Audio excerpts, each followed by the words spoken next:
Welcome back to the roof breakdown part 2. So let's get into some other components. We're going to get into the roofing components, and then also let's touch on some gutters and some gutter guards, because there's a lot of things that I don't think you need to worry about right this minute. This is just going to be a quick overview of what needs to be addressed immediately, what can be monitored, and what you can probably wait a little bit longer until maybe you just have the budget for. So don't be fooled when you see these photo reports that it's something you always have to jump on. Just make sure that if you are talking to somebody that they're taking the time out to explain it to you. In this video, I'm going to be reviewing small gutters, your different kinds of gutter guards and applications, holes in pipe boots versus just having some exposed nails, and then lastly, your rusting chimney caps. So let's jump right into it. Small gutter. What size of gutters are there? There's usually on residential your 4, your 5, and your 6.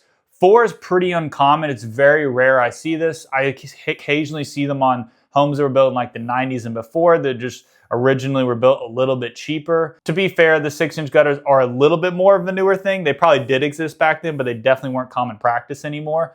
Most gutters we're replacing now are 5-inch gutters going to 6. So when do your gutters need to be replaced? Most gutters we're replacing are steel gutters, which means they do rust out over time. Most of the ones we replace are because they're rusting out in the bottom of the pans.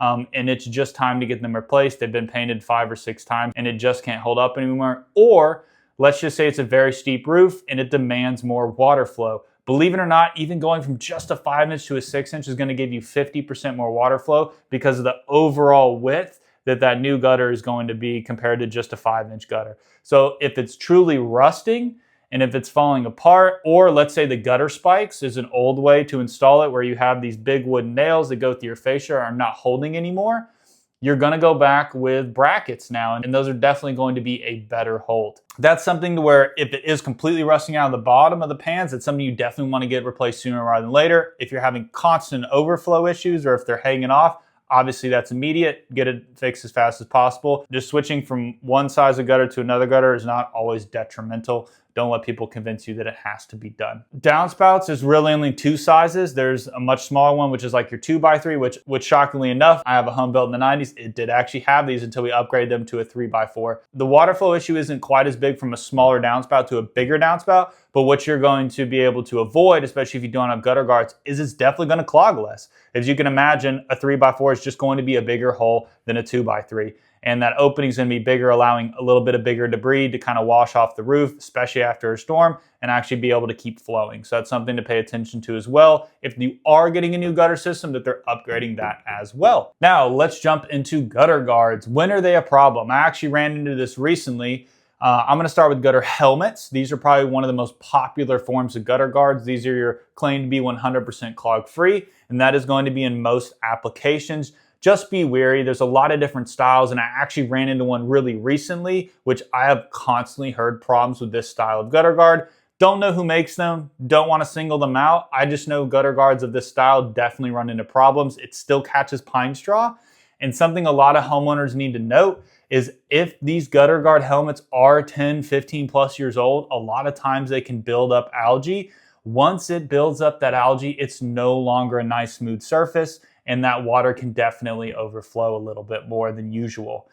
And side note on gutter guards, don't let anybody promise you there's going to be no overflow. It is definitely going to have a little bit of overflow no matter what kind of gutter guard you put on your gutter system. Why is that? Well, it's a double-edged sword in Georgia, especially because we have torrential downpours when it rains. Some rains are really heavy. We have tall, steep roofs in a lot of the areas, and it's just too much water for that gutter guard to efficiently catch every bit of water. You're going to have some bit of overflow. I personally always look at what's around the home, depending on the debris, pine needles, big leaves. That's going to ultimately determine what kind of gutter guard I need to have on there. Just be cautious. If you have a very steep roof, the flat recessed gutter guards are typically going to be a no-go. It's always been a problem, especially when I used to slap these on gutter systems. There was a good bit of overflow. Side note too, there's going to be some oil residue on these gutter guards. So if they are brand new and you do have white gutters, just be wary. You're going to have a little bit of staining in the beginning, something somebody should give you a heads up about.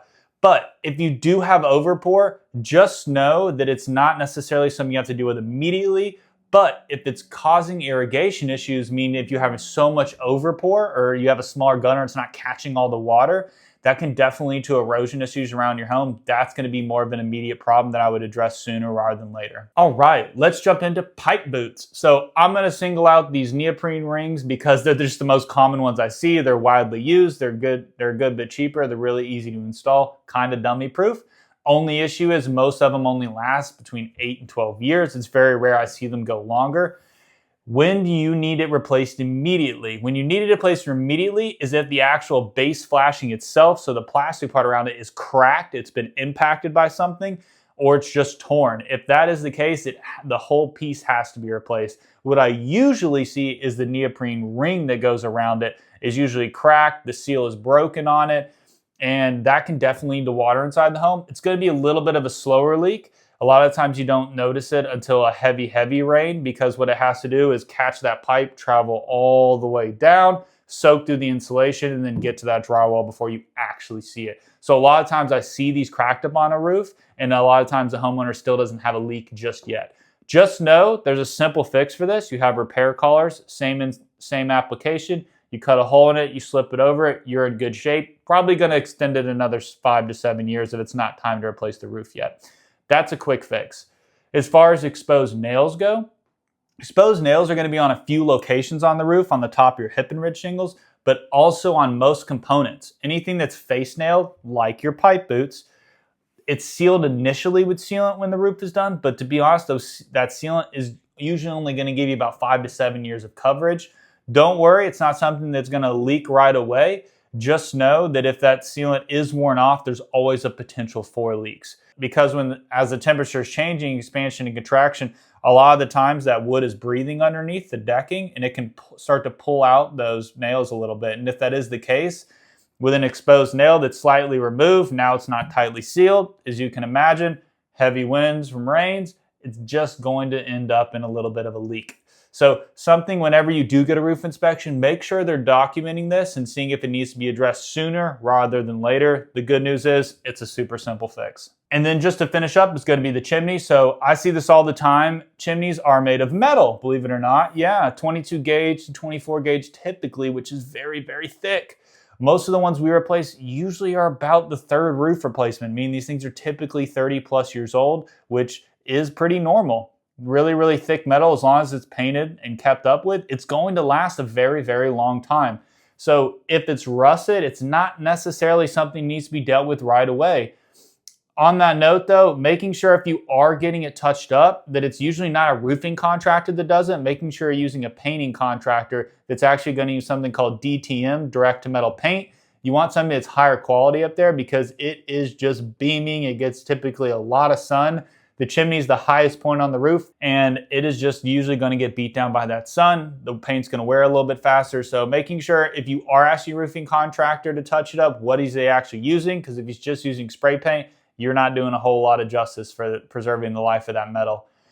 And the only reason you need to actually replace a chimney cap is if it's just obviously rusted to the point where it has holes in it, which is pretty rare I ever see that, but where it's actually concave, meaning it's pooling water. This is really tough to tell. You can sometimes tell after a rain if somebody gets up there, or if you're able to fly your own drone, which a lot of roofing contractors carry nowadays. You can see where it's sometimes a little bit wet. As far as telling it if it's pooling water when it's dry, it can be very tough unless it's just very, very bent in. But that does happen over time. The only way you usually know if it's pooling water is if you're in your home and you hear a drip and you don't see anything on your drywall around the chimney, meaning it's not a leak from your flashing that's coming in, but you actually hear a drip inside your chimney. That's usually going to be because that seal is broken around the flute pipe, meaning it's pooling water, and it has been for a while. Once that seal is broken, that's when you're going to start hearing that drip. So just giving you a finish up overview of the roof breakdown, part 2. Thanks for watching, guys.